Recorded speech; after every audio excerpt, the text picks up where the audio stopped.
Hello everyone, Shri IAS academy में आपका स्वागत है। जैसा कि आप जानते हैं कि श्री आईएएस एकेडमी ने let's crack prelim MCQ booster series की शुरुआत की है, जिसमें ऑलरेडी हमारा पार्ट 1 आ चुका है। उम्मीद है कि आपने उस पार्ट 1 को देखा होगा और उसमें लगभग 50 एमसीक्यूज को आपने सॉल्व किया होगा। ये हमारा उसी दिशा में पार्ट 2 है और अपने पार्ट 2 में भी आज हम 50 क्वेश्चंस को सॉल्व करेंगे। तो बिना देरी के अपनी क्लास की शुरुआत करते हैं। देखते हैं आज का जो हमारा पहला एमसीक्यू है वो कौन सा है। तो जो आज का हमारा पहला एमसीक्यू है ये तो हमने आपको बता दिया था, पीडीएफ के कारण वो है, यहाँ से शुरू होता है 11 नंबर से। ठीक है, तो पहला एमसीक्यू हमारा क्या है कि निम्न में से कौन सा कथन सही नहीं है। तो आपको क्या करना है, सबसे पहले यहाँ पे ऐसे हाईलाइट कर लेना है कि हमसे क्वेश्चन पूछा है कि सही नहीं है, ये नहीं पूछा है कि सही है। ठीक है, अब देखते हैं प्रोविजंस को। पहला है भारत शासन अधिनियम 1935 के प्रावधानों के अनुरूप बर्मा को भारत से अलग कर दिया गया। ठीक है। दूसरा, वर्तमान में भारत में राष्ट्रपति को अध्यादेश निर्गत करने की शक्ति भारत शासन अधिनियम 1935 से प्रेरित है। ठीक है। भारत शासन अधिनियम 1935 में भारत के लिए एक लिखित संविधान का प्रोविजन किया गया। ये सबसे इंपॉर्टेंट फीचर है, क्योंकि 1935 के अधिनियम में लिखित होगा या अलिखित होगा इसके बारे में कोई प्रोविजन नहीं किया गया था। क्यों? क्योंकि भारत का संविधान बनेगा ही कैसे ये 1935 में अभी नहीं पता चला था। ये कब पता चला था? जब भारत में क्रिप्स मिशन आया था। ऐसा क्यों?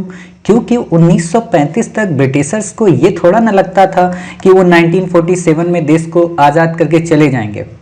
अगर सेकेंड वर्ल्ड वॉर ना होता और उस सेकेंड वर्ल्ड वॉर में ब्रिटेन के ऊपर क्राइसिस ना आते, वो कई सारे रीजन है, वर्ल्ड हिस्ट्री जब पढ़ते हैं तो वहाँ पे हम बताते हैं। ठीक है, तो वो 1947 में आज़ाद ना करते। ठीक है, तो इसीलिए क्रिप्स मिशन में पहली बार इंडिया का कॉन्स्टिट्यूशन कैसा होगा इसके बारे में चर्चा हुई थी और लास्ट में प्रारूप कैबिनेट मिशन के आधार पे बनाया गया। तो ये बिल्कुल पूरी तरह से गलत है। ठीक है, तो आप इसको एक तरीके से कट कर देंगे और यही पूछा है कौन सा सही नहीं है। अब आपको 2-3 बातें और क्लियर हो गई कि हाँ भाई, बर्मा को भारत से अलग कब किया गया था? 1935 के अधिनियम में। अगर क्वेश्चन आ जाए कि बर्मा को भारत से अलग किया गया 1919 के अधिनियम में, तो गलत हो जाएगा। ठीक है, अगला क्वेश्चन पूछा जा सकता है कि भारत शासन अधिनियम 1935 से भारत ने क्या क्या लिया। हम जब भी पढ़ते हैं तो हम ये पढ़ते हैं एक लाइन कि इंडिया का जो कॉन्स्टिट्यूशन बना है उसमें नॉर्मली 40 से 30% जो फीचर हैं वो 1935 के कॉन्स्टिट्यूशन अमेंडमेंट से प्रेरित हैं। तो आप ये भी ऐड कर लेना कि अध्यादेश को निर्गत करने की शक्ति भी यहीं से प्रेरित है। ठीक है, फिर बात आती कि पहली बार प्रांतीय स्तर पर द्विसदनी विधानमंडल की स्थापना की गई। मैंने ऑलरेडी आपको बता रखा है कि प्रांतों में स्वायत्तता एक तरीके की द्विसदनी व्यवस्था की बात यहाँ पे होती है। ठीक है, बाकी आपको यहाँ पे नहीं याद रखना है। चलिए, सही नहीं है। ठीक है, अगला देखते हैं यहाँ पे क्या है सी में। ठीक है, ये आपने देख लिया, लिखित संविधान को लिखें। अब यहाँ से जो इंपॉर्टेंट लाइन लगे आप वो लिख लिया करें। आप में से एक बच्चे ने पार्ट 1 में एक कमेंट किया था कि सर जो आप ये पढ़ाते हैं इनमें क्या हमें ये नोट्स को लिखना चाहिए पूरा का पूरा एमसीक्यू को, या पीडीएफ निकलवा लें? तो अगर आपके पास पैसा है, संपन्न है, तो आप पीडीएफ निकलवा लें। ठीक है, अगर आप मेहनती हैं, लिखना जानते हैं, तो केवल उन इम्पोर्टेंट्स लाइन को लिख लें जिन पे आपको लगता है कि आपको नहीं पता है या आपने कभी नहीं पढ़ी। जैसे मान लो कि एक लिखित संविधान की बात नहीं की गई, क्रिप्स में की गई, तो आप ये लाइन लिख सकते हैं। ठीक है, जैसे मान लो बर्मा की लाइन आपने नहीं पढ़ी तो आप बर्मा की लाइन लिख सकते हैं। आप राष्ट्रपति को अध्यादेश की इसकी लिख सकते हैं, लेकिन इसको एज इट इज क्वेश्चन के फॉर्म में मत लिखिए, इसको as it is synopsis notes के फॉर्म में लिखिए। ठीक है, तो चीज़ें आपको और अच्छे से याद हो जाएंगी। चलिए, अगला हम यहाँ पे देखते हैं। आपको एक बात पता है ना, मैंने लास्ट वाले में बताया था कि 1935 में एक खास फीचर क्या हुआ था कि केंद्र में द्वैत शासन व्यवस्था की शुरुआत हुई थी। और केंद्र में द्विसदनी कब आया था? केंद्र में द्विसदनी आ गया था 1990 के अधिनियम में। प्रांतों में द्विसदनी कब आया? 1935 के। ठीक है, अभी भी यहाँ पे आपने पढ़ा है। चलिए, अगला देखते हैं। संविधान सभा के विषय में मोस्ट इंपॉर्टेंट है, आपसे क्वेश्चन पूछा जा सकता है कि कॉन्स्टिट्यूशन जो असेंबली बनाई गई, ठीक है, जो सभा बनाई गई उसका मेन फीचर क्या थे। और कई बार क्वेश्चन आए, इंडिपेंडेंट रूप से भी आए हैं, ब्रॉड एंगल पे भी आए, तो हम कोशिश करेंगे कि 5-6 एमसीक्यू के माध्यम से आपको इसको कवर करा दें। ठीक है, तो देखिए क्वेश्चन है, कौन सा कथन सत्य है। ठीक, गोला ऐसे लगा दीजिए, पढ़िए। इसकी रचना कैबिनेट मिशन के प्रस्ताव पे आधारित थी। ठीक है, इसके सदस्यों का चुनाव सीमित मताधिकार के आधार पे किया गया। ठीक है, इसके सदस्यों का निर्वाचन सार्वभौम वयस्क मताधिकार के आधार पर किया गया। ठीक है, यह एक बहुदलीय निकाय थी। आप में से कई सारे बच्चे यहाँ कुछ बातों पे कंफ्यूज होंगे। एक तो ये सार्वभौमिक वयस्क मताधिकार, इसका क्या मतलब होता है। सार्वभौमिक वयस्क मताधिकार आज की डेट में अगर हम बात करें तो वो कैंडिडेट जो 18 वर्ष की उम्र क्रॉस कर चुका है और वोट देने के लिए एलिजिबल है, उसको हम बोलते हैं वयस्क मताधिकार। ठीक है, सार्वभौम का मतलब ये होता है कि हर एक 18 वर्ष से उम्र के अधिक के बालक को या लड़के को या लड़की को या ट्रांसजेंडर को, किसी को भी, यानी कि बिना धर्म, मूल वंश, जाति, लिंग, इस आधार पे भेदभाव किए हर एक व्यक्ति को वोट देने का राइट। आपने पढ़ा होगा कि जब ब्रिटिश नेशनल मूवमेंट चल रहा था ब्रिटिशर्स के खिलाफ, तो वहां पे यही सबसे बड़ी प्रॉब्लम थी कि हर एक व्यक्ति को लिमिटेड वोट दिया गया था। लिमिटेड का मतलब कि हो सकता है कि 33% महिलाओं को दिया गया हो सकता है 10% उच्च वर्ग के लोगों को दिया गया हो।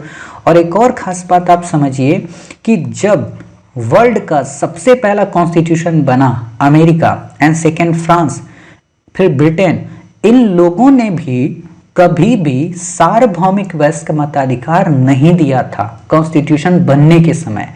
लेकिन इंडियन कॉन्स्टिट्यूशन की खास बात है कि जिस दिन से कॉन्स्टिट्यूशन बना उस दिन से हर एक व्यक्ति को वयस्क मताधिकार के आधार पे वोटिंग देने का राइट मिला। आपको पता है कि शुरू में 21 ईयर थी, बाद में इसको अमेंडमेंट के माध्यम से 61 अमेंडमेंट के माध्यम से 18 की गई। ठीक है, तो आपको ये भी याद रखना है कि 61वां संविधान संशोधन किससे संबंधित है, तो मतदान की उम्र कम करने से। ठीक है, तो बेसिक चीजें। अब यह एक बहुदलीय निकाय थी, मतलब काफी सारे दल थे, उनको मिला के, तो बिल्कुल सही बात है, काफी सारे उस समय दल थे, तो हमें पता चला चौथा सही है, तो बी और ए कट गया, अब ये बचे। अब यहाँ पे आपको एक नहीं चेक करना है और 4 भी नहीं चेक करना है, केवल 2-3 में देखना है।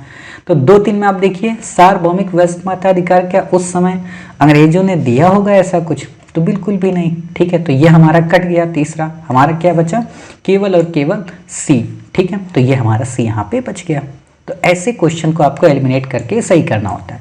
अब आप यहाँ देख सकते हैं सीमित मताधिकार था, मतलब टैक्स, संपत्ति, शैक्षणिक योग्यता, अर्थात आप कितना गवर्नमेंट को टैक्स पे करते हैं, कितनी आपके पास प्रॉपर्टी है, आप कितने एजुकेट हैं। जैसे में भी मुझे जहाँ तक पता है हरियाणा में शायद एजुकेशन क्वालिटी है कि अगर आप ग्राम स्तर पे पंचायत का चुनाव लड़ते हैं तो आपको एजुकेट होना पड़ेगा, है ना। तो वही चीज़ें, काफ़ी सारे दल कौन कौन से थे, कृषक प्रजा party, communist party, unionist party. Unionist party जो थी ना, ये विरोध में रहती थी, मतलब इसने भारतीय राष्ट्रीय आंदोलन का समर्थन नहीं किया, है ना, तो ये याद रखना है यहाँ पे। कृषक प्रजा पार्टी मजलूल हक की पार्टी है। ठीक है, ये काफ़ी इंपॉर्टेंट है सारी चीज़ें, बाकी आपको नहीं याद रखना। तो आप समझ गए इससे कितने प्रकार के क्वेश्चन आपसे बन सकते हैं। तो आप इसको इस तरीके से एलिमिनेट कर सकते हैं कि हाँ, कैबिनेट मिशन के आधार पर बिल्कुल सही है, सीमित मताधिकार ठीक है। अब यहीं पे बच्चे कंफ्यूज होते हैं, जैसे सीमित की जगह पे अगर कहीं आ जाए असीमित, जैसे आप पढ़ते हैं ना, मूल अधिकार जो हैं वो असीमित हैं, इसका क्या मतलब है।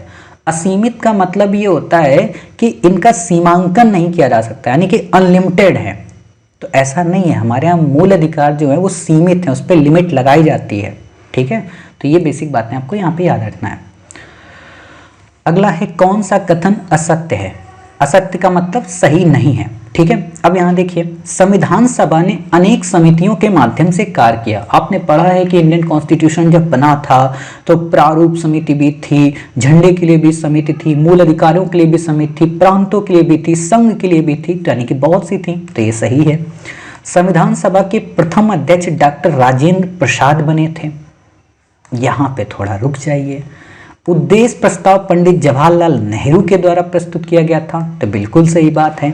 संविधान सभा में सभी समुदायों को पर्याप्त प्रतिनिधित्व दिया गया। सभी समुदाय का मतलब हिंदू, सिख, पारसी, मुस्लिम, इन सबको, ठीक है, तो बिल्कुल सही बात है, यानी कि डी भी सही, अर्थात बी हमारा गलत है।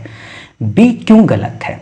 क्योंकि आपको पता है कि संविधान सभा जब बनी तो उसके अस्थायी अध्यक्ष बने, फिर स्थायी बने, ठीक है, और स्थायी जो थे वो डॉक्टर राजेंद्र प्रसाद थे, अस्थायी जो थे वो सच्चिदानंद सिन्हा थे। लेकिन अगर आपसे क्वेश्चन ये पूछे कि पहला अध्यक्ष कौन था, तो हमेशा अस्थायी अध्यक्ष को ही पहला अध्यक्ष माना जाता है, ना कि स्थायी को, ठीक है। तो यहाँ पे आप ये चीज देख सकते हैं, सच्चिदानंद सिन्हा। अब एक बात आपको बताएं, इंडियन पॉलिटी आप एम लक्ष्मीकांत जब पढ़ेंगे और मे भी आप उसमें ग्रीन वाली 6th एडिशन पढ़ेंगे तो वहां पे ये एरर है। उन्होंने सच्चिदानंद सिन्हा को सत्येंद्र प्रसाद सिन्हा, है ना, ये लिखा है, तो ये कंफ्यूजन है वहां पे। सत्येंद्र प्रसाद सिन्हा 1919 के अधिनियम के तौर पे थे, ठीक है, या कहीं 1909 के अधिनियम में थे, जब गवर्नर की परिषद में उनको मेंबर बनाया गया, तो वो अलग हैं सत्येंद्र प्रसाद सिन्हा, और ये सच्चिदानंद सिन्हा अलग है, ठीक है। इन्हीं को पहला एक तरीके का अध्यक्ष माना जाता है, या कहें कि इन्हीं को पहला अस्थायी अध्यक्ष माना जाता है, टेम्परेरी, मतलब कुछ समय के लिए। बाद में डॉक्टर राजेंद्र प्रसाद को स्थायी अध्यक्ष माना जाता है, या कहें इनको दूसरा अध्यक्ष माना जाता है, ठीक है। बाकी आपको यहाँ पे बेसिक है, ये चीज़ें आप याद रखिए, कौन कौन से मेंबर थे आप देख सकते हैं। क्वेश्चन ये भी पूछा जा सकता है कि किन किन समुदायों को प्रतिनिधित्व दिया गया, आपको ऑप्शन में दे देगा हिंदू, मुस्लिम, सिख, तो यहाँ से क्वेश्चन बन सकता है, आपको ये भी याद रखना है, ठीक है। बाकी आपको यहाँ पे नहीं याद रखना है। चलिए अगला है हमारा क्वेश्चन, संविधान सभा द्वारा राष्ट्रीय ध्वज के प्रारूप को 22 जुलाई 1947 को अपनाया गया। काफ़ी इंपॉर्टेंट है, क्योंकि आपको पता होना चाहिए कि अभी हाल ही में पिंगले वेंकैया, जिन्होंने इंडिया का राष्ट्रीय ध्वज बनाया था, उनका बर्थडे सेलिब्रेट किया जाता रहता है, तो कई बार क्वेश्चन आ जाता है, तो आपको याद रखना है, ठीक है, कि जो इंडिया का नेशनल फ्लैग है कब अपनाया गया, 22 जुलाई 1947 को। अब एक बात और याद रखना, राष्ट्रीय ध्वज तो 1947 में अपनाया गया, बट 1950 में भारत का राष्ट्रपति, ठीक है, भारत का राष्ट्रगान और भारत का राष्ट्रगीत, इन तीनों को अपनाया गया, ठीक है। अब एक और आपके लिए क्वेश्चन है कि भारत के राष्ट्रगान में और भारत के राष्ट्रगीत में क्या अंतर है, कोई 2 अंतर कमेंट बॉक्स में बताएं, ठीक है। चलिए, इंटरव्यू में क्वेश्चन पूछा जा सकता है। राष्ट्रीय ध्वज के बीच के चक्र में कुल 24 तीलियां हैं। ये 24 तीलियों का मतलब कोणार्क के सूर्य के मंदिर से लिया गया है, क्योंकि अशोक के चक्र में 26 हैं, ठीक है, 26 या शायद 22, दिमाग में है नहीं, लेकिन ये जो 24 तीलियां ली गई कोणार्क के सूर्य मंदिर से ली गई हैं, क्योंकि वहाँ जो 24 तीलियां बनाई गई रथ के पहिए पे, वो समय का सूचक है, 24 घंटे का। राष्ट्रीय ध्वज की लंबाई चौड़ाई का अनुपात 4:3 है। ये कहीं ना कहीं एक तरीके गलत कराने वाले क्वेश्चन होते हैं, इनसे आपको बचना है, ठीक है। तीसरा गलत है, क्योंकि 3:2 के रूप में राष्ट्रीय ध्वज का जो अनुपात है माना जाता है। ये तथ्य आपसे पूछेगा नहीं, इसलिए इसको याद नहीं रखना है, लेकिन कभी भी जब आप IAS बन जाएंगे, सेलिब्रेट करेंगे, तब आपके लिए इंपॉर्टेंट हो जाता है, ठीक। लेकिन ये 2 तथ्य आपके लिए इंपॉर्टेंट हैं, आपको याद रखना है कि 22 जुलाई को इसको अपनाया गया था, इसीलिए झंडा दिवस राष्ट्रीय मनाया जाता है, ठीक। अब यहाँ पे 2-3 चीज़ें आप याद रखना, जब आप ये चीज़ पढ़ते हैं तो यहाँ पे संविधान सभा से संबंधित कुछ लोगों ने कुछ बातें कही हैं। हो सकता है कभी क्वेश्चन इन पे आ जाए कि किसने कहा था संविधान सभा हिंदुओं का निकाय है, किसने कहा था कि संविधान सभा एक बड़े समुदाय का प्रतिनिधित्व करता है, किसने कहा था कि भारतीय संघ अल्पसंख्यक हितों इनको करता है, या किसने कहा था सभा ही कांग्रेस और कांग्रेस ही भारत है, जैसे Indira is India, India is Indira, है ना। तो इन चीज़ों से संबंधित, तो इस क्वेश्चंस को आपको याद रखना है, यहाँ से कभी भी क्वेश्चन बन सकते हैं, आप इनको नोट डाउन कर सकते हैं, ठीक है। चलिए अगला क्वेश्चन देखते हैं, निम्न में से कौन सा कथन असत्य है। काफ़ी इंपॉर्टेंट है, आपसे पूछा जा सकता है कि भारतीय संविधान बनने में कितने वर्ष लगे, तो 2 वर्ष 11 महीने 18 दिन। मैं हमेशा एक बात से कंफ्यूज रहता हूँ, एक तो भारतीय संविधान के बनने और दूसरा ताजमहल के बनने, क्योंकि लगभग दोनों में ऐसा ही टाइम पीरियड देखने को मिलता है कि उसमें इतने वर्ष लगे, इसमें इतने वर्ष लगे, ठीक है। तो 2 वर्ष 11 महीने 18 दिन। दूसरा इंपॉर्टेंट है कि भारतीय संविधान के निर्माण होने तक संविधान सभा की कुल 11 बैठक हो गई, आपसे ऐसा नहीं पूछेगा। संविधान सभा ने राष्ट्रगान को 1950 में अपनाया, ये सही है, ठीक है, ये आपको याद रखना है, ये आपको याद रखना है। सर्वप्रथम विचार 1934 में प्रस्तुत किया गया, किसके द्वारा? कांग्रेस के द्वारा या एम.एन. राय के द्वारा। ये बातें आपको यहाँ पे याद रखनी है, ठीक है। तो 1950 में अपनाया गया, 24 जनवरी 1950, ठीक है। और इसी में भारत के राष्ट्रपति को चुना गया, ठीक है। यहाँ पे आपको 26 जनवरी दिया है, 24 जनवरी आपको याद रखना। मैंने आपको पहले ही बोला था कि आपको 1950 की डेट और 22 जुलाई 1947 ये डेट याद रखनी, क्योंकि यहाँ पे 3 बातें हुई थी। 26 जनवरी को गणतंत्र दिवस तो मनाए ही थे, ठीक है। ये तथ्य आपको नहीं याद रखना है। चलिए, अब यहाँ पे क्वेश्चन नहीं पूछेगा किसने पहले विचार दिया था, एम.एन. राय ने। ये सब मैंने आपको इंडियन पॉलिटी पढ़ाया है, किस पार्टी ने, कांग्रेस ने कब किया, तो ये वहाँ पढ़िए, ठीक। अगला है हमारा क्वेश्चन, निम्नलिखित में से कौन संविधान प्रारूप समिति के सदस्य नहीं थे? आपको पता है कि प्रारूप समिति में कई सारे मेंबर थे, लेकिन आपको ये भी पता है कि कभी भी वहाँ पे जो भी मेंबर आपको मिले होंगे, ट्रिक्स मैंने आपको बताई थी, अधिकांश का नाम कृष्ण पे शुरू होता है या तो भगवान कृष्ण से ही रिलेटेड होते हैं, जैसे कृष्णचारी अय्यर, अल्लादी कृष्ण स्वामी अय्यर, गोपाल स्वामी अयंगर, तो ये नाम हमें मिलते हैं। लेकिन सरदार पटेल कृपलानी हमने कभी नहीं सुना, ठीक है। तो एक कट कर दो, ठीक है, तो आप यहाँ पे कट कर सकते हैं। सरदार पटेल को भी आप कट कर सकते हैं, लेकिन आप देखिए क्वेश्चन में नहीं थे, ठीक है। तो यानी कि ये 3, 4, 5 तो थे, यानी कि 3 था तो ये ऑप्शन नहीं होगा, 5 था ये भी नहीं होगा, 4 था ये भी नहीं होगा, यानी कि केवल 1, 2, अर्थात 2 मेंबर नहीं थे, जे.बी. कृपलानी और सरदार वल्लभ भाई पटेल, ठीक है। अब क्वेश्चन ये पूछेगा कौन कौन थे, हो सकता है कभी, तो आपको ये 7 मेंबर याद रखने हैं। एक तो अंबेडकर साहब, Gopal Swami Ayyangar, Krishna Swami Iyer, K M. Munshi, Syed Mohammad Saadulla, N. Madhavrao, T T. Krishnachari. देखिए यहाँ पे कृष्ण है, माधव ये भी कृष्ण है, के.एम. मुंशी इनको भी जब कोड करेंगे तो ये भी कृष्ण से निकलेंगे, कृष्ण स्वामी ये भी कृष्ण से, गोपाल, अर्थात कहने का मतलब 3, 2, 5 मेंबर तो सिर्फ कृष्ण से हैं, एक है सैयद मोहम्मद सादुल्ला और एक अंबेडकर साहब, बस, इससे ज़्यादा आपको नहीं याद रखना है। बाकी आपको पता है कि संविधान प्रारूप समिति के एकमात्र कांग्रेसी सदस्य। अब ये जो तथ्य हैं ये किसी किताब में नहीं मिलते, तो आप इनको लिख लिया करें कि के.एम. मुंशी ऐसे थे जो एकमात्र कांग्रेसी सदस्य थे, तो आपसे क्वेश्चन पूछा जा सकता है, ठीक है। बी.एन. राव कौन थे? संवैधानिक सलाहकार थे। एक और यहाँ पे याद रखना कि बी.एन. राव के साथ एक मेंबर और थे, मुखर्जी, H.C. मुखर्जी, ठीक है, वो भी थे, जो सचिव के लेवल पे, मतलब इन लोगों ने बहुत अच्छा काम किया था, बाहर से कॉन्स्टिट्यूशन को एनालिसिस किया था, वर्ल्ड के अलग अलग कॉन्स्टिट्यूशन को, ठीक है। चलिए अगला है यहाँ पे समितियों के बारे में, सुमेलित कीजिए। यूपीएससी अब ऐसे क्वेश्चन नहीं पूछती कि इंडेक्स ऐसे करके मिलाइए, स्टेट पीसेस से पूछती, बट अब जो क्वेश्चन पूछती ना वो सीधे दे देती है कि क्या संचालन समिति से पंडित जवाहरलाल नेहरू सुमेलित हैं, प्रांतीय से क्या जे.बी. कृपलानी हैं, संघीय से क्या सरदार पटेल हैं, मूल अधिकार से क्या डॉक्टर राजेंद्र प्रसाद हैं, ठीक है, ऐसा अब देती है। तो हमें ऐसा ही याद रखना है, तो इसलिए हम इस क्वेश्चन को यहाँ से हटाते हैं, लेकिन इसकी समितियों के बारे में आपको याद रखना है। जैसे संघ समिति पंडित जवाहरलाल नेहरू, संघी पंडित जवाहरलाल नेहरू, प्रांतीय सरदार पटेल। अब यहाँ पे एक बात बताएं, कई बार बच्चे प्रांतीय और संघी में कंफ्यूज रहते हैं।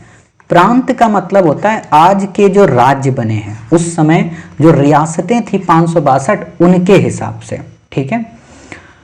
संघ का मतलब है पूरी की पूरी केंद्र, बड़ी टेरिटरी, ठीक है। तो इसलिए आपको ये याद रखना, पंडित जवाहरलाल नेहरू का कद उस समय बड़ा था, सरदार पटेल का उस समय पद छोटा था, या कहें जैसे मोदी जी और Amit Shah ji as it is ऐसे, ठीक है। तो ये याद रखना है।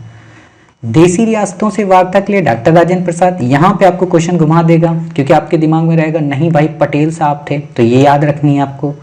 अल्पसंख्यक उप समिति S.C. मुखर्जी, ये भी आपको याद रखनी है, ठीक है।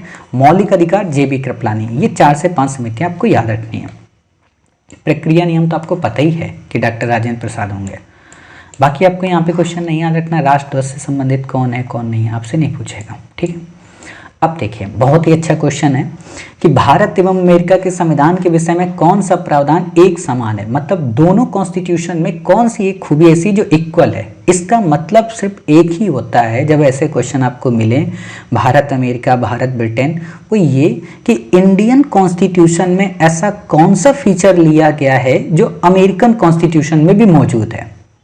समझ गए, इसका बस इतना ही मतलब है। तो ऐसे क्वेश्चन को कैसे सॉल्व करोगे, ये समझ के कि हमने अमेरिका से क्या क्या लिया है, ये समझ के कि हमने ब्रिटेन से क्या क्या लिया है। और आपको पता हो कि अमेरिका से हमने बहुत सारे जो चीज़ें वो हैं, उनमें से मेन है न्यायपालिका से संबंधित प्रोविजन। ठीक है, तो ऐसे ही क्वेश्चन यहाँ पे जब आए तो आपको उससे डील करना है। तो देखिए, दोनों में एकल नागरिकता का प्रावधान है। एकल नागरिकता का मतलब है कि स्टेट की और सेंट्रल की एक ही नागरिकता। आपको पता है कि अमेरिका में दोहरी नागरिकता है, वहाँ न्यूयॉर्क की अलग नागरिकता है और यूएसए की अलग है, क्योंकि वो यूनाइटेड स्टेट्स है, कई सारे स्टेट्स को मिल के बनाया गया। ठीक है, तो दोहरी नागरिकता है, तो ये गलत हो जाएगा। भारत ने कहाँ से एकल नागरिकता ली है? कनाडा से। तो ये हमारा इस तरीके, सॉरी कनाडा से कह रहा हूँ, ब्रिटेन से। ठीक है, तो ये हमारा यहाँ का प्रोविजन हो गया कि हमने एकल नागरिकता ले रखी, अमेरिका ने दोहरी, तो ये गलत हो गया। दोनों में इकहरी न्यायपालिका है, मतलब एक ही न्यायपालिका है, अर्थात सेंट्रल, स्टेट या कहें सुप्रीम कोर्ट, हाई कोर्ट, ये अलग अलग नहीं है। दोनों के संविधान में 3 सूचियां हैं। संविधान के निर्वाचन के लिए एक स्वतंत्र न्यायपालिका है। ये एक खास बात है यहाँ पे कि कॉन्स्टिट्यूशन को डिफाइन करने के लिए स्वतंत्र न्यायपालिका। हमने आपको बताया कि जो कॉन्स्टिट्यूशन में न्यायपालिका की बातें हैं वो अधिकांशतः अमेरिकन कॉन्स्टिट्यूशन से ली गई हैं। तो ये बातें आपको यहाँ याद रखनी है। ठीक है, अब यहाँ देख सकते हो भारत में इकहरी न्यायपालिका, अमेरिका में न्यायपालिका की द्वैतता है। जैसे आप देखते हैं कि अमेरिका में स्टेट की अपनी न्यायपालिका है। अभी जब कोविड का पेंडेमिक चल रहा था तो आपने पढ़ा होगा कि न्यूयॉर्क शहर ने या न्यूयॉर्क स्टेट ने डोनाल्ड ट्रंप का विरोध किया था और बोले थे न्यूयॉर्क स्टेट के जो हेड थे कि आप कोई राजा महाराजा नहीं है। यही लाइन थी उनकी कि आप हमें कोई भी चीज़ इम्पोज करेंगे तो हम मानेंगे। हम एक स्टेट है, हमारे पास हमारी कुछ अथॉरिटी है, कुछ पावर है। और न्यूयॉर्क न्यायपालिका ने लॉकडाउन को इनवैलिड करार दे दिया था। तो ये उस समय की है। तो ऐसी घटनाओं पे आपकी अगर नज़र रहेगी, उसको लिंक करेंगे तो चीज़ें आपको समझ में आएंगी। ठीक है, दोनों के संविधान में 3 सूचियाँ हैं, बिल्कुल भी नहीं। ठीक है, तो ये चीज़ें आप यहाँ समझ गए। चलिए, अब यहीं पे हो सकता है क्वेश्चन आपको ऐसे भी दे दे कि भारत एवं अमेरिका के संविधान में कौन से प्रावधान असमान है। तो आपको पता है ये तीनों के तीनों असमान है, ये तीनों की तीनों नहीं है। ठीक है, चलिए, समान और असमान का अंतर याद रखिए। अगला है, भारत एवं ब्रिटिश संविधान के संदर्भ में कौन सा कथन सत्य है, यानी कि दोनों में कौन सी इक्वलिटी है। दोनों देशों में संसदीय प्रणाली का प्रावधान है, सही है। दोनों देशों में एक स्वतंत्र न्यायपालिका, बिल्कुल भी नहीं, ब्रिटेन में स्वतंत्र न्यायपालिका नहीं है। दोनों देशों ने संघात्मक व्यवस्था को अपनाया है, तो नहीं। दोनों देशों को नम्य संविधान है, बिल्कुल भी नहीं। भारत में नम्य में भी है, अनम्य में भी है। भारत संघात्मक भी है, एकात्मक भी है। ठीक है, तो आप ऐसे यहाँ पे इस प्रोविजन को कर सकते हैं। ए यहाँ पे सही है। संसदीय प्रणाली को हमने कहाँ से लिया है? ब्रिटेन से। अब आपसे यहाँ पे क्वेश्चन क्या पूछेगा कि संसदीय प्रणाली का मुख्य फीचर क्या होता है। तो मैंने आपको कई बार बताया कि संसदीय प्रणाली का मेन फीचर है कि कार्यपालिका विधानमंडल के प्रति उत्तरदायी रहती है। ठीक है, ये इंपॉर्टेंट फीचर आपको हमेशा याद रखना है। कुछ बच्चे कहेंगे कार्यपालिका का क्या मतलब? कार्यपालिका का आप एक तरीके से मतलब रख सकते हैं कैबिनेट मिनिस्टर्स जो होते हैं, जो कैबिनेट होती है गवर्नमेंट की, या कहें जो सरकार में होती है, वो किसके प्रति उत्तरदायी रहेगी? ठीक है, विधानमंडल के प्रति। विधानमंडल का मतलब क्या हो गया? विधानमंडल का मतलब हो गया संसद, यानी कि आपकी लोकसभा और राज्यसभा, क्योंकि वो कानून बनाते हैं। और इसीलिए विधानमंडल में जो लोग होते हैं, हालांकि यहाँ विधानमंडल वर्ड नहीं आएगा, यहाँ पे संसद वर्ड आएगा। संसद का मतलब होता है जो सांसद हैं उनको। ठीक है, चलिए, ये बातें हो गई। संघात्मक प्रणाली, एकात्मक, ब्रिटेन में आपको पता है बेसिक चीज़ें। ठीक है, तो ऐसे आप यहाँ से पॉइंट यहाँ से निकाल सकते हैं, तो चीज़ें आपको याद रहेंगी। आज का हमारा लास्ट है क्वेश्चन। क्या है क्वेश्चन? है हमारा, भारतीय संविधान के कौन से लक्षण हैं संबंधित देश, यानी कि समवर्ती सूची हमने कहाँ से ली। तो ये ऐसे नहीं आएगा, मैंने आपको इससे भी पहले बताया, डायरेक्ट आएगा सीधे सीधे और पूछेगा इनमें से कौन सही सुमेलित हैं। क्या मूल कर्तव्य ऑस्ट्रेलिया से लिए गए? क्या आपात उपबंध रूस से लिए गए? क्या संघात्मक कनाडा से ली गई? क्या समवर्ती सूची जर्मनी से ली गई? तो आपको याद रखना है। आपको पता हो कि समवर्ती सूची जर्मनी से नहीं है, आपको पता हो आपात उपबंध रसिया से नहीं है, आपको पता हो मूल कर्तव्य ऑस्ट्रेलिया से नहीं है। ठीक है, तो आपको क्या याद रखना है कि भाई समवर्ती सूची ऑस्ट्रेलिया से है, आपात उपबंध जर्मनी से है, मूल कर्तव्य रसिया से है, संघात्मक व्यवस्था कनाडा से है, अर्थात इसमें केवल संघात्मक सही है। अब आपको ये भी याद रखना है, आपात कैसे हम याद रखेंगे? जर्मनी से ही था। तो आप याद रखो हिटलर उस समय शासन करता था, रूस को कैसे याद रखें? तो ये याद रखो कि वहाँ के लोग बड़े ड्यूटीफुल पर्सन होते हैं। कहने का मतलब एक इमेज क्रिएट करो कि ऐसा होता है, क्योंकि आप खुद ही देखिए, मान लो आपको कभी अगर दिल्ली में घुमा दिया जाए, ठीक है, घुमा देने के बाद वापस आप घर आएँ, पूरे भारत में कहीं पे भी चले जाएं और आपसे कोई ये पूछे कि ये बताओ इंडिया गेट कहाँ पे है, तो बिना सोचे समझे आप बता देंगे इंडिया गेट दिल्ली में है। लेकिन अगर आपसे कोई पूछे खजुराहो का टेम्पल कहाँ पे, तो आपको नहीं पता। तो ये चीज़ें ऐसे ही रखनी है, लिंक करो। जैसे मुझे जब याद आता है तो ऐसे ही याद आया कि जर्मनी मूल कर्तव्य नहीं होगा, क्यों? क्योंकि रसिया से था, ठीक है। अब मूल कर्तव्य जब आप पढ़ रहे हैं यहाँ पे तो आपको याद आना है कैसे कि क्या भारत के संविधान में मूल संविधान में था? तो नहीं था। कब आया? 42वें संविधान संशोधन। किसने सिफारिश की? स्वर्ण सिंह की समिति ने। आपात उपबंध भारत में 3 तरह के। क्या वित्तीय आपात लगा? कभी नहीं आज तक लगा। क्या राष्ट्रपति शासन लगा? बहुत बार लगा। क्या राष्ट्रीय आपात लगा? केवल 3 बार लगा। अब इसके क्या प्रयोजन है, इसमें और याद रखो। समवर्ती सूची बात करें ऑस्ट्रेलिया से, और क्या क्या ऑस्ट्रेलिया से लिया गया ये याद रखो, ठीक है। तो ऐसी चीज़ें आपको यहाँ पे याद रखनी क्वेश्चन की। तो आप देख सकते हैं समवर्ती सूची कहाँ से, संघात्मक व्यवस्था, संशोधन की प्रक्रिया दक्षिण अफ्रीका से, ये याद रखना है आपको, ठीक है। गणतंत्र फ्रांस से, स्वतंत्रता समानता बंधुत्व लिया। अब आपको प्रियम्बल यहाँ पे याद रखनी है कि भारत की प्रस्तावना में कितने प्रकार की स्वतंत्रता, कितने प्रकार की समानता, कितने प्रकार की बंधुत्व की बात की गई। और इम्पोर्टेंट बात है कि आप प्रियम्बल को रट लो, ठीक है। हम भारत के लोग भारत को एक संपूर्ण प्रभुत्व संपन्न समाजवादी पंथ निरपेक्ष पढ़े याद रखना। आज एक देवी जी ने पूछा कि पंथ निरपेक्ष और धर्मनिरपेक्ष अलग अलग है क्या? नॉर्मली अलग है, बट 90% लोग अभी भी पंथ निरपेक्ष और धर्मनिरपेक्ष का यूज करते हैं एक साथ, ठीक है। वैसे दोनों में अलग है। धर्म का मतलब होता है हिंदू मुस्लिम सिख ईसाई के मध्य डिफरेंस, पंथ का मतलब होता है हिंदुओं में भी वैष्णववाद और शैववाद के मध्य डिफरेंस, ठीक है, देवी के मध्य डिफरेंस। तो इन चीज़ों का मतलब होता है पंथ का, ठीक है। मैं यहाँ पे जो बताना चाह रहा हूँ वो ये कि प्रस्तावना आपको याद रखनी है, ठीक है। कैसे याद रखेंगे? बिल्कुल रट लो, क्योंकि कई बार आपसे इंटरव्यू में क्वेश्चन पूछा जा सकता है। तो याद रखना है, हम भारत के लोग भारत को एक संपूर्ण प्रभुत्व संपन्न समाजवादी पंथ निरपेक्ष लोकतंत्रात्मक गणराज्य बनाने के लिए तथा इसके समस्त नागरिकों को सामाजिक आर्थिक राजनीतिक न्याय विचार अभिव्यक्ति विश्वास धर्म उपासना की स्वतंत्रता प्रतिष्ठा और अवसर की समता प्राप्त कराने के लिए, ऐसे आप इसको याद रखिए, ठीक है। बंधुत्व बनाना, ये जब आपको याद रहेगा तो अब आप सोचो 3 प्रकार की, यहाँ पे आपने न्याय की बात की, 6 प्रकार की स्वतंत्रता की बात की, तो ऐसा क्वेश्चन भी बन सकता है, ठीक है।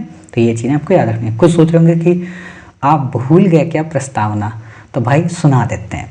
हम भारत के लोग भारत को एक संपूर्ण प्रभुत्व संपन्न समाजवादी पंथ निरपेक्ष लोकतंत्रात्मक गणराज्य बनाने के लिए तथा इसके समस्त नागरिकों को सामाजिक आर्थिक राजनीतिक न्याय विचार अभिव्यक्ति विश्वास धर्म उपासना की स्वतंत्रता प्रतिष्ठा और अवसर की समता प्राप्त कराने के लिए तथा इन सब में व्यक्ति गरिमा और राष्ट्र की एकता सुदृढ़ करने वाली बंधुता बढ़ाने के लिए दृढ़ संकल्पित होकर आज संविधान सभा में, ठीक है, 26 नवंबर 1949 ईस्वी को मिति मार्ग से शुक्ल सप्तमी संवत 2006 विक्रमी को एतद द्वारा इस संविधान को अंगीकृत अधिनियमित और आत्मर्पित करते हैं। आपको यह नहीं याद रखना है कि मिति मार्क्सिस, क्योंकि मैंने उस समय इंडियन कॉन्स्टिट्यूशन का जो ओरिजिनल बेयर एक्ट है उससे पढ़ा था, तो मुझे ये याद है मिति मार्क्सिस और रट गया तब से, ठीक है।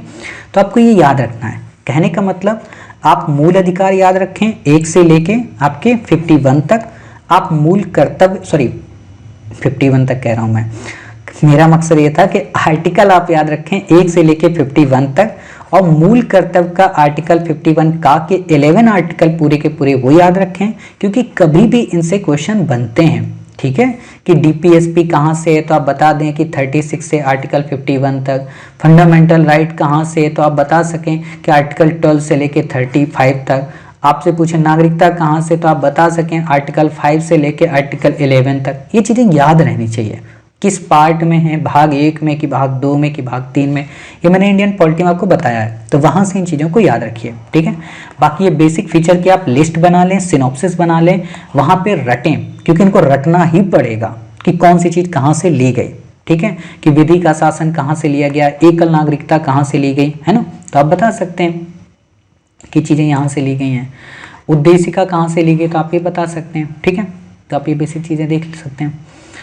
विधि द्वारा स्थापित प्रक्रिया जापान के संविधान से लिया गया। देखो विधि का शासन लिया गया ब्रिटेन से और विधि द्वारा स्थापित प्रक्रिया ली गई जापान से, ठीक है। तो ये बेसिक चीज़ें। साउथ अफ्रीका से क्या लिया गया, अमेंडमेंट, ठीक। बाकी आपको यहाँ पे नहीं याद रखना है। तो इस तरीके से आज हमने जितने भी MCQs थे उनको पूरी तरह से कवर किए। उम्मीद है कि आज के MCQ आपको समझ में आए होंगे। काफ़ी सारे यहाँ पे आपको डायमेंशन मिले, काफ़ी सारे नए नए क्वेश्चन मिले और आप समझ गए कि किस तरीके से क्वेश्चन पूछा जा सकता है। इससे भी इम्पोर्टेंट चीज़ आप ये समझे कि नोट्स हमें इसका कैसे बनाना है, अर्थात एक तरीके का सिनॉप्सिस आपको बनाना है, क्योंकि ऑलरेडी आपके पास इंडियन पॉलिटी की बुक है, उसे आपने कई बार पढ़ा है। तो केवल उन्हीं लाइन को लिखें जो आपको नहीं पता है या जो आपको नहीं याद है। जैसे मैंने बर्मा के बारे में आपको बताया था, आप उसे यूज कर सकते हैं। लिखित संविधान के बारे में बताया, उसे आप यूज कर सकते हैं। लास्ट में मैंने आपको कई सारे फीचर्स बताए, उसे ही लिख सकते हैं आप, ठीक है। कितने प्रकार के न्याय, कितने प्रकार की स्वतंत्रता, ठीक है। तो बाकी आपको नहीं याद रखना है। तो मिलते हैं अपने नेक्स्ट पार्ट में, यानी कि पार्ट 3 में, अर्थात अगले 50 क्वेश्चन के साथ। उम्मीद है आपने पार्ट 1 देखा होगा। तब तक अपना ख्याल रखिए, स्वस्थ रहिए। जय हिंद, जय भारत, वंदे मातरम, भारत माता की जय।